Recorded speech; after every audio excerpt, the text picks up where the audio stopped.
I'm Bill Sefton. I'm the owner of the 69 Hemi Under Glass car. I've been very fortunate that the last 13 years that I've been dealing with Bob Riggle. I bought my first car from him in 2005. It was a 1968 car, and since then I've been the owner of all the Hurst Hemi Under Glass cars since that period of time. People might recognize this car, although the last time they would have seen it, it didn't look quite this good. This is the car that Bob managed to roll over with Jay Leno. So, that being said, why don't you tell them about it, Bob? Basically, what happened is that Jay had been wanting to take a long ride. We ended up at Irwindale Raceway, but instead of running on the drag strip, we ran through the center of the oval track. And it was rough, very rough. And we had to tune the car up a little bit because it was brand new. And so we did. And then I went to the producer. I said, can we switch over to the drag strip rather than running here? And he said, well, we'd have to move everything, you know. He said, and if you can give it a shot, we will. So we did. And so we did an interview with Jay and I and talked about the car and different things. And then Jay said, can I take a ride? And I said, absolutely. So we got him in, strapped him in, and we made a couple little shots with it to warm the tires up. And then I backed up on the edge of the track at the other end. And I said to him, I said, I really don't like this, you know, because it's so rough. He said, well, what can go wrong? Well, 5 seconds later, he found out what could go wrong, you know. And we went down through there. We hit a bump. We started bouncing really hard because there's no springs under this. It's all tires, and you're like a basketball now. And it started to turn sideways into a wall. And I didn't want to hit the wall because I was afraid that might kill us both. So I tried to spin the tire out, or the car out, and when I did, the tire rolled under, the rim caught, and we rolled just like you've seen on a TV series. Fortunately enough, neither one of us got hurt. The car landed back on all four wheels, and we both got out of it really good, except for the car. It didn't get out that good. If a lot of you people have heard about the Hemi Under Glass, I have been traveling all over for 52 years driving the car. And basically we appeared in a lot of different shows and so forth throughout the country. And then I wanted to retire, and I did 05. I retired, and I retired in 07, and I retired in 09. But anyhow, in the result, I ended up retiring in 2017, March of 2017.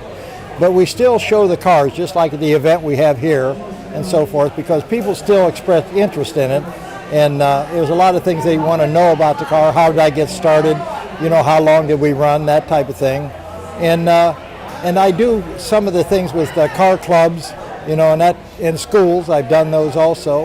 And so, but now we're kind of winding down.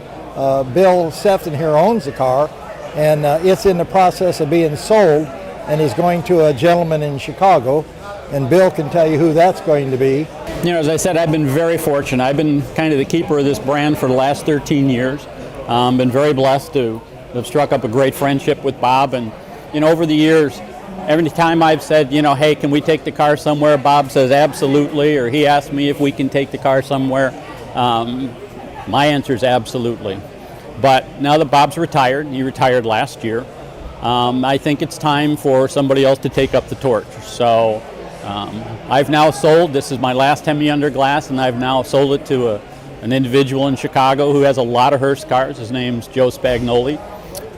Very good friend of mine, and somebody that I absolutely know will help preserve this brand for a long, long, long time. Okay, in 1965, when we started to build this car, it was supposed to be an AFX car, which is a new generation of race cars that were coming out. Ray Brock and Mr. Hurst in 1964 were having dinner at Christmas time, and George said he'd like to have one of his own cars to race rather than giving cars away. So Ray Brock picks up a napkin and he writes on the back of it, he draws a Barracuda. He said, you put the engine in the back with a 4-speed AFX, he said, you'll beat everybody out of the gate and so forth. So that was what was done. We did that. The engine goes in from the back through the window, and then with a 4-speed transmission. Now it's an automatic because, number one, we broke so many parts in the rear end with a 4-speed. And so now it's an automatic, and we had, on the back of this, we had titanium pads. And that's what people used to see a lot of sparks from. But the problem is that a lot of racetracks started getting nervous that we were going to scar up their racetracks, which it never did, you know. So that's why you see wheels on it this time, you know, and rolling down the track rather than skid pads. But anyhow, it runs anywhere from low 10s to high 9s, 132, 133 miles an hour through a quarter mile. Yeah, and so the Hemi engine itself, it's a late model new Hemi.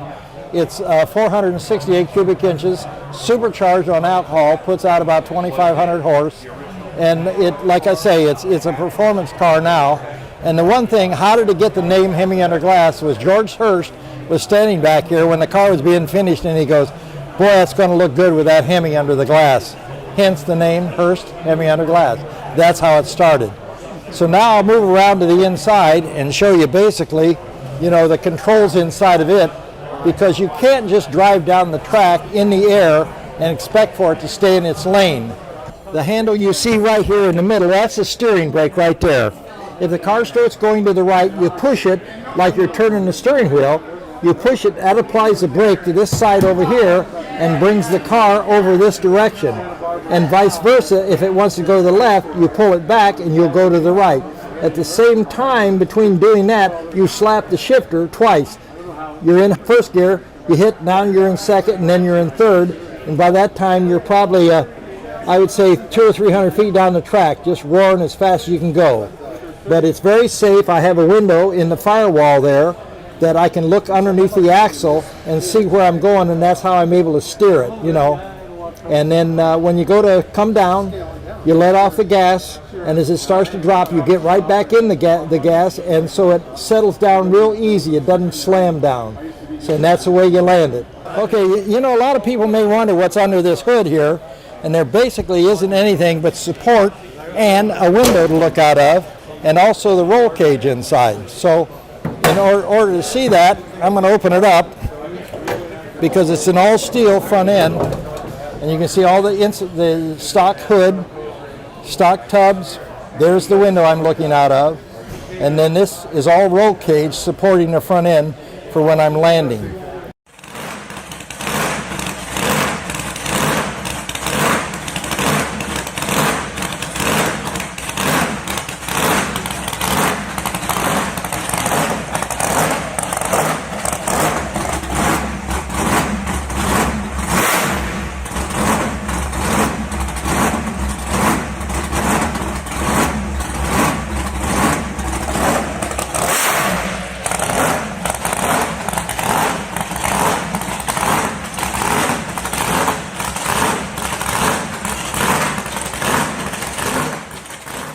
If you ever see another Hemi Under Glass running down a racetrack or whatever, that was me for 52 years.